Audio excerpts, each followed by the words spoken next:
Welcome to Cold Approach Part 2. Really quickly, one thing I want to stress here is that nothing you see on this channel is random theory. It's not what I got from some dating coach, it's me. It's what I've done in my life. So I know these things work. And if you watch our videos, you see me out there doing this stuff. Now that we've got the basics down, you're not worried about rejection? Check. You ready to take a chance? Check. Expecting benefits? Expecting boons? Check. Have a little understanding on women? Double check. Comfortable in your own skin? Check. It's time to get out there and mingle. But this still needs prep time. There are boxes that still need to be checked out. So let's get checking. 1, look your best. Presentation is everything. The best chefs in the world charge ridiculous amounts, and people pay them for a plate that looks appetizing. When you're trying to approach a woman, it's no different. Remember, dears, first impressions are the most important. Whether you're at the gym or horseback riding or at the zoo or a nightclub, hey, don't knock the zoo, by the way. There are beautiful women everywhere. I actually just connected with one recently. So, point is, look like you might meet someone at any time or any place. And a suit isn't always needed, but at least dress for the occasion. Bathe, clean clothes, deodorant, perhaps some Axe body spray that you kept in the upper drawer for emergencies. Seriously, I keep a toothbrush and deodorant and some type of body spray in the oddest places, just in case. I agree with Scar. Be prepared. 2, get up, get out, and get something. Don't let the days of your life pass by. You won't approach anyone cold or otherwise if you never get off the sofa and get out and go somewhere. Every environment you go into, there will be at least one girl who's feeling you. More like 5, but at least one, and you can find that one girl to talk to everywhere you go. I was at the library just looking for some DVDs, so you know it was a while ago. But the library actually has a really good stock of things that you probably haven't seen in a while that aren't online. Anyway, that's not the point. Point is, I'm shuffling through the DVDs and the chocolatiest thing is standing just off to the side. I asked her what she was looking for. And so we started a dialogue. Just with that one little question, we started a dialogue. So you see, these places can be random, or they can be places that you go all the time. Shopping centers, concerts, jazz lounges. I don't really like meeting girls in bars. It's just not a place I frequent personally. 3, I'm gonna say just go. A recent advert that appeared on American television for a razor blade company suggests against this, but I say screw being PC. If you don't walk up and say hello, you will never connect. Really, this should be number 1. I mean, she knows you're looking. Her friends know you're looking. The more excuses you make, the more time you waste. The more time you waste, the more creepy you look and the less confident you're gonna be. And then you're gonna start getting mad at yourself. So just get up and go say something. Now, there are reasons not to approach. We went over this in the last episode. If she's clearly with another guy, look at that left hand, gentlemen. Working at the office?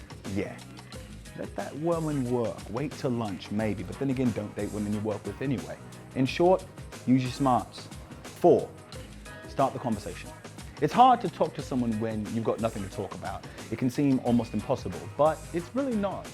The best way to start a conversation is to focus on your surroundings, where you are and what's happening at the time. I remember I used birds mating one day to start a conversation. So the pigeon was doing the pigeon thing, and I said to the girl, I wonder if he bought her a drink first. Well, she just burst out laughing. I saw a woman who was at the museum recently, and she was gorgeous. We were both admiring the same painting, and I just walked up to her and asked, I said, do you like it? She's like, excuse me? I said, well, the painting, do you like it?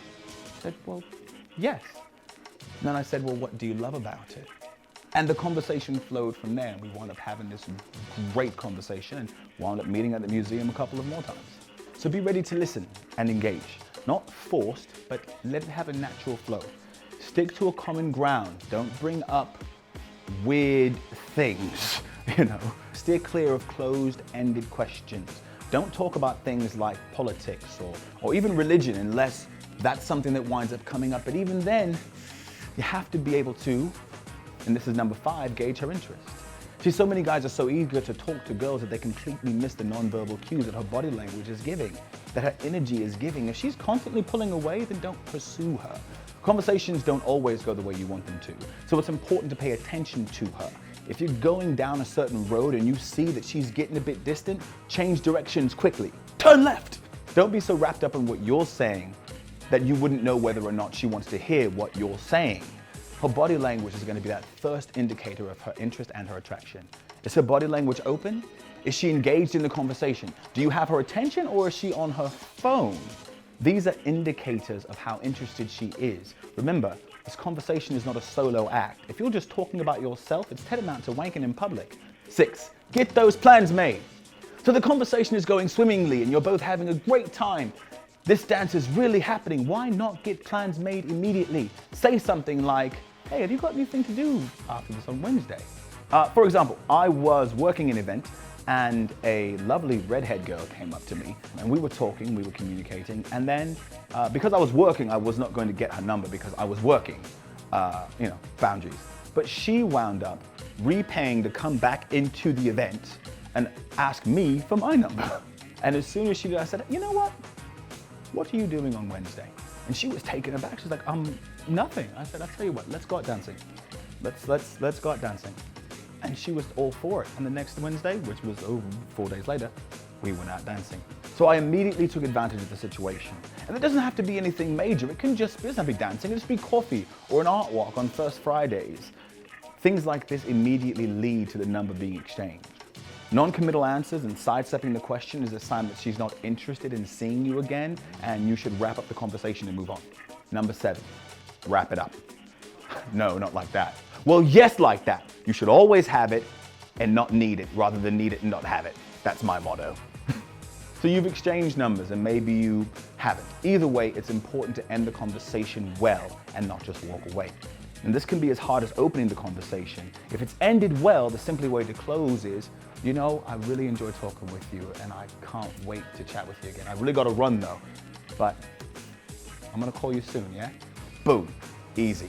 Cold approach is all about making a good impression as quickly as possible and ending with that impression as solid as a rock. What are some things that you've done when you've tried cold approach? Let me know down in the comments below. Don't forget to like and subscribe, and send us an email if you have any questions, comments, concerns, want me to address anything. Let us know. We'll catch you guys soon.